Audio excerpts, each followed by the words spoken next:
Tatlong palatandaan ng isang wais na negosyante. Hello everyone! I am Iza Estinopo at ako po ay isang accountant na magkukwento sa inyo ng mga green flags ng isang negosyante na wais. Alam po natin na sa pagnenegosyo, mahalaga na marunong kang magbenta at marunong kang mag-persuade ng customers para lumago o lumaki ang negosyo mo. Pero bilang isang accountant, sa aking point of view, sa experiences ko sa paghahawak ng clients, ito po ang tatlo sa mga green flags ng isang wais na negosyante. Green flag number 1, may malinaw na sistema sa paghawak ng pera. Kapag ang isang business owner ay may disiplina at sistema sa cash management, alam mo na sila ay seryoso sa pag-asenso.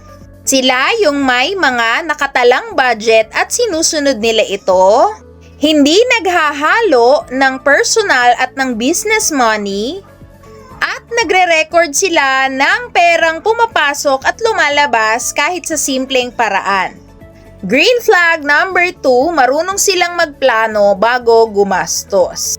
Ang isang wais na business owner ay nag-iisip ng long-term impact bago siya gumastos kapag may hawak siyang pera.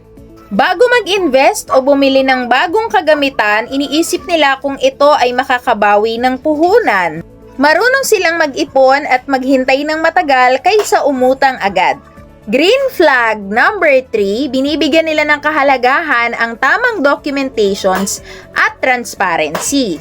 Kapag ang isang business owner ay seryoso sa kanyang pag-asenso, binibigyan niya ng kahalagahan yung tamang documentations like business registrations, accounting, bookkeeping, at ito ang magbibigay sa kanya ng opportunity para mag-scale up dahil bibigyan niya ng magandang kredibilidad ang kanyang negosyo.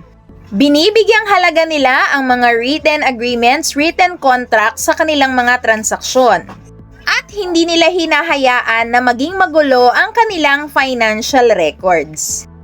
Ang isang wais na negosyante ay may long-term vision para sa kanyang business. Siya ay responsable at hindi niya pinapabayaan ang mga documentations ng kanyang business. At syempre, hindi pa dalos-dalos sa paggastos ng pera, kaya meron siyang tamang budgeting at tamang accounting and bookkeeping sa kanyang business. Maraming salamat po. I am Iza Estinopo at i-follow niyo po ako sa aking mga social media pages. Thank you so much and God bless us all!